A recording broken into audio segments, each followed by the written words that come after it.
am na ay décisions yu am importance yoo xam ne jël nañ ko fa bokk na ci maanaam xeex bi nga xam ne moom la ñuy xeex injustice bi nga xam ne suñu responsable politique yi ñi ngi jànkonteeg ak moom kenn ku ne xam na ne ci jamono yi Macky Sall dafa taxaw temm pour xeex maanaam PDS mi ngi koy jëlee ci maanaam jàpp gi nga xam ne moom lay jàpp ak di bundaxataal ñi nga xamante ni nii ñooy responsable PDS yi bokk na ci Karim Meïssa Wade bokk na ci Soxna Aïda Ndiong bokk na ci Abdou Aziz Diop ak ñoom ñi nga xam ne ñoom la jàpp ñépp ba jàpp bi nga xam ne moom la mujj def muy maître Amadou Sall mi nga xam ne moo leen doon layal ak suñu frère Mouhamadou Lamine Massaly kon kenn ku nekk xam na ne Macky Sall dafa taxaw temm ngir faagaagal parti démocratique sénégalais loolu nag parti bi du ko nungu tey du ko nungu ëllëg responsable yi aussi duñu ko nungu duñu nungu ñu taxawal fii régime dynastique ak régime dictatorial duñu nungu itam ñu taxawal fi nguur gu tële gu xam ne mi ngi nekk ci crépuscule de son règne kon yaakaar naa ne noonu rek lay mën a doxale jàppe ak bu ndoxatal yaakaar naa ne loolu nag taxuloon ñu fal ko dañ ko faloon pour maanaam mu ñëw dimbali askan wi dañ ko faloon pour mu yokk koom-koom réew mi mais faluñu ko pour mu tas PDS faluñu ko itam pour muy jàpp responsable politique yépp PDS yépp di leen tëj ci kaso bi mi ngi persister nag ci démantèlement PDS boobu nga xam ne taxaw na ci depuis 2010 ndax wax na ko ca New York ci partisan yi nga xam ne moom la doon taseel loolu nag waa PDS gépp taxaw nañu fas yéene jàkkaarloog moom delloo nag buum ca booy ba déglu nag maxime bi nga xam ne moom la suñu frère secrétaire général waxoon muy maître Abdoulaye Wade wax ne face à l'oppression la résistance devient toujours un droit kon foofu la PDS tollu actuellement réunion bi abordé nañ candidature à la candidature pour élection présidentielle 2017 fédération urbaine bu Thiès nag ñoom dañoo formel wax nañ ne benn candidat képp la ñu am bu ñuy soutenir muy notre frère Karim Meïssa Wade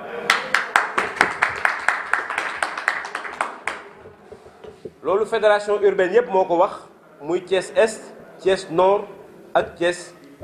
Ouest wax nañ ne benn candidat la ñu am mooy notre frère Karim Meïssa Wade pour les élections de 2017 parce que xam nañ ne nit ku set la parce que contrôlé nañ ko IGE ba mu jeex tàkk kenn mësu ko épinglé ministère yi nga xam ne foofu la jaar yépp muy ministère de la coopération internationale ministère des infrastructures ministère des transports aériens ANOCI amu ci fenn fu mu jaar foo xam ne xool nañ ko càmbar ko fekk mu set wecc kon kooku mooy suñu candidat bokk na ci li mu liggéey aéroport Blaise Diagne ñu ngi koy waaj a inauguré bokk na ci la corniche ouest bokk na ci la VDN l'autoroute à péage bi nga xam ne kuy dem Dakar ci ngay jaar la modernisation du port de Dakar les bateaux Anguène et Diambogne qui fait la fierté de la Casamance ak le plan Takkal bi nga xam ne moom la ba fi ñu toll ci la gouvernement actuel bi di liggéey compte tenu nag de toutes ces réalisations yi nga xam ne ñi ngi koy limmee xaajul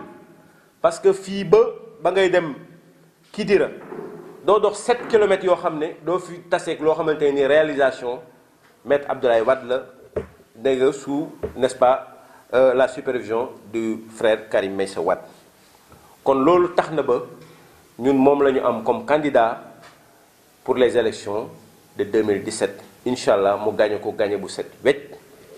jërëjëf. La Fédération urbaine de Thiès se réunit le mercredi 18 mars courant à la permanence Pencum Boubacar Sall pour se prononcer sur l'actualité géopolitique du pays. Rencontre à l'issue de laquelle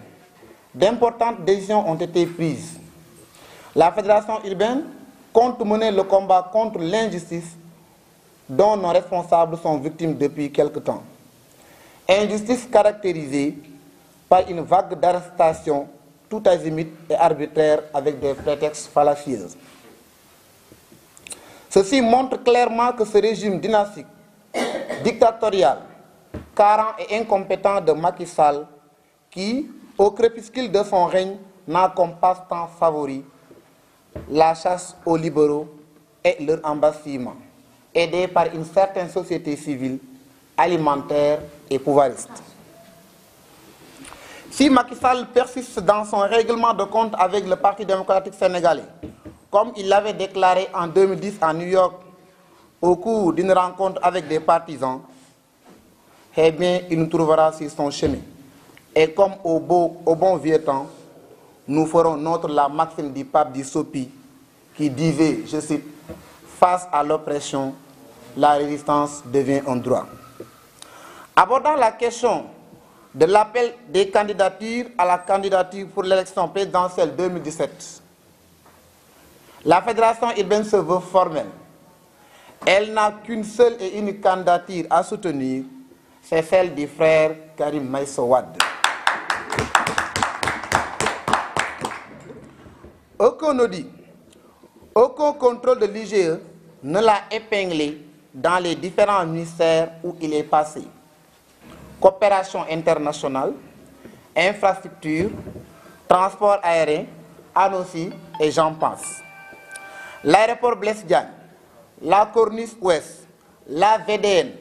l'autoroute à péage, la modernisation du port de Dakar, les bateaux Agen et Gambogne, le plan Takal, la modernisation du pays, c'est bien le frère Karim Wade. Compte tenu de toutes ces réalisations citées, qui d'ailleurs sont loin d'être exhaustives,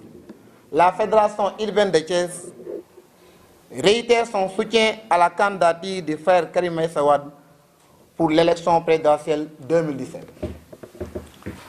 La Fédération urbaine de Thiès profite de cette occasion pour demander la libération immédiate et sans condition du frère Mamadou Lamine Massali et ses co-détenus. Je vous remercie. Merci mes frères. Les anciens se sont prononcés, les femmes se sont prononcées, les jeunes se sont prononcés. Et nous sommes convenus sur la candidature de notre frère Karim Meïssa Wade. Et ça, c'est la position de la Fédération de Thiès. Je crois que c'est clair, c'était le point fondamental. Bon, maintenant, ce qui se passe au Sénégal est inédit. Parce que nous suivons la politique du pays depuis près de 40 ans. Nous avons fait quelques temps avec Senghor, 20 ans avec Abdou Diouf, et au niveau du pouvoir, 12 ans avec Abdoulaye Wade. Mais ce que nous constatons avec Macky Sall est inédit. Des arrestations tout azimut. Je crois que nos frères l'ont dit. Imaginez, trouver des pneus dans l'enceinte d'une mairie et procéder à l'arrestation d'un maire. En tant que maire. Mais c'est extrêmement grave. C'est extrêmement grave. Parce que li nga xamanteni mo xew ci Sénégal defe naa gis-gis bi ma ci am sax ñen ñi gisuñu ko ci parce que dafa nekk loo xamante ni lu ñu ji la te du fi gaaw a jógeeti Macky Sall li mu ji ci réew mi du fi gaaw a jógeeti loolu mooy lan mooy fayantoo et ça c'est extrêmement dangereux pour le pays am na loo xamante ni bu ko jiimee du sotti dama lire d'ailleurs suñu frère Diouf wax na ko sànq que Macky tente de détruire le PDS loo xamante ni Senghor mënu ko xel ma dafa rëy mu daal di daw dem Abdou Diouf mënu ko pendant 20 ans Macky Sall apprenti boo xamante ni jeexalul formation ci Ablaye Wade bu ko jéemee du ko man leneen la ci def mooy arrestation yi amul sens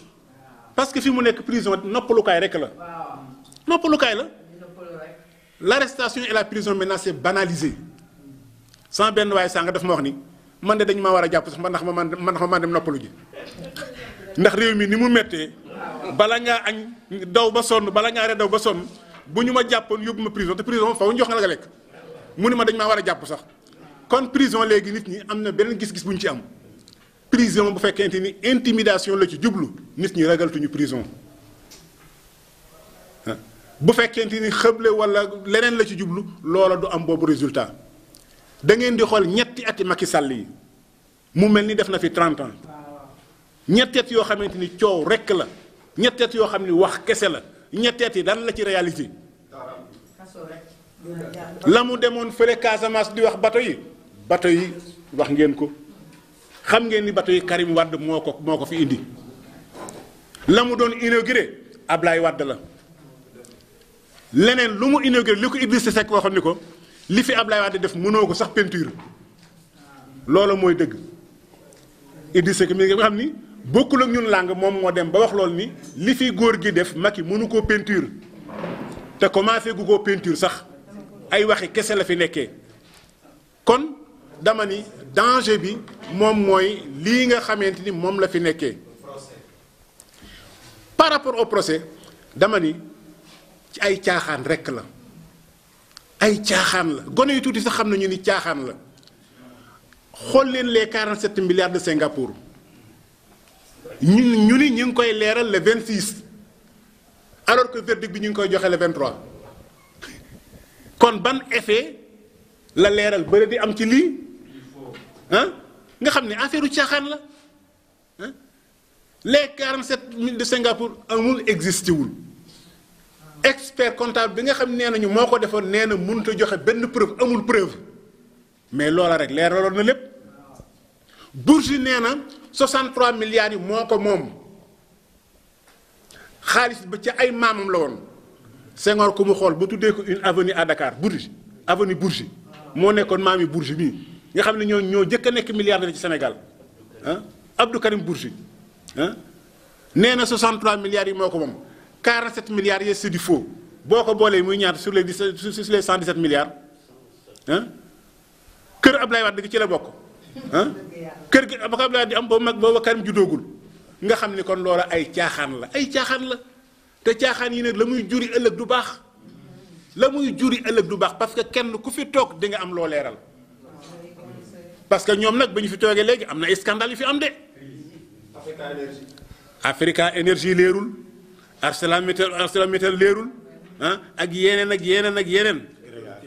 gré yaa ngi fi ni jeex fe lu jeex ak bis bu nekk nga dégg ñu ni société sàngam wala directeur sàngam am na luubal gu mu def te loola nag Petro-Tim loola lépp na dama ni keneen ku fi toog di nga ko leeral te loola ka ko indi mooy Macky Sall ci réew mi keneen ku fi toog di nga ko leeral li wóor moom mooy yàlla rek moo mën a tee Karim Wade nekk président yàlla rek moo mën a tee Karim Wade nekk président waaw alors xañ na développement bi yëpp mënuñu ko defaaye dinañ am yeneen occasion yu ñu ko waxee jërëjëf. merci. Thiès mooy Karim Meïssa Wade jigéen ñi d'accord nañu ci mag ñi d'accord nañu jeunes yi d'accord nañu waxuma la commune de Thiès rek mais toute la fédération départementale de Thiès d'accord nañu ci la candidature de Karim Meïssa Wade pour mu nekk président de la République du Sénégal jërë ngeen jëf. defe naa amul benn armée buy dem combat naan nii laay defee ak nee laay defee ñun daal lu dikk dinañu am lu ñu ko defee gëmuñu nag parce que gëmuñu ni Karim dinañu ko condamner lu ñun loolu gëmuñu ko jusqu'à preuve du contraire kenn du ko parce que amuñu fu ñu sukkandiku pour combattre kon ko condamner ko parce que bu ñu ko condamner ci yaa lii ñu neex rek dama ne loolee am na lu muy jur ëllëg parce que bu ëllëgee procès bi dañu koy xoolaat. xañ na mën nañu koo xool ci li Macky Sall dese ci nguur gi mais Macky Sall bu fi jógee en 2017 procès bi dañu koy xoolaat la ñu waxoon Karim ndax loolu lan moo ci dëgg lu ci lu dëgg dañu koy leeralaat kon loola ñun mënuñoo gëm ni Karim dinañu ko condamner si par extraordinaire PDS bari na ay stratégie bari na ay pexe c'est pas un petit parti parce que parti boo xam ne affronté nga Senghor mu daw parti boo xam ne def nga face à Abdou Diouf pendant 20 ans ba gagné ko ci ay élections démocratiques dama ne li koo xamante ni apprenti Abdoulaye Wade la te apprenti nekkul formation bu wér mokkalagul métier am jotul a mokkal métier am dama ne kooka pexey PDS xajul ci moom te loolu mi ngi suñu kanam.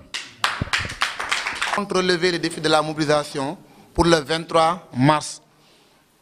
pour aller apporter notre soutien et notre assistance au frère Karim Meïssa Wade. Alors, puisque ce combat est un combat politique, ce combat trouvera une réponse politique. Comme nous l'ont appris le frère secrétaire général Maître Abdoulaye Wade, face à l'oppression, la résistance devient un droit. Donc nous ferons face à cette régime, Inch'Allah.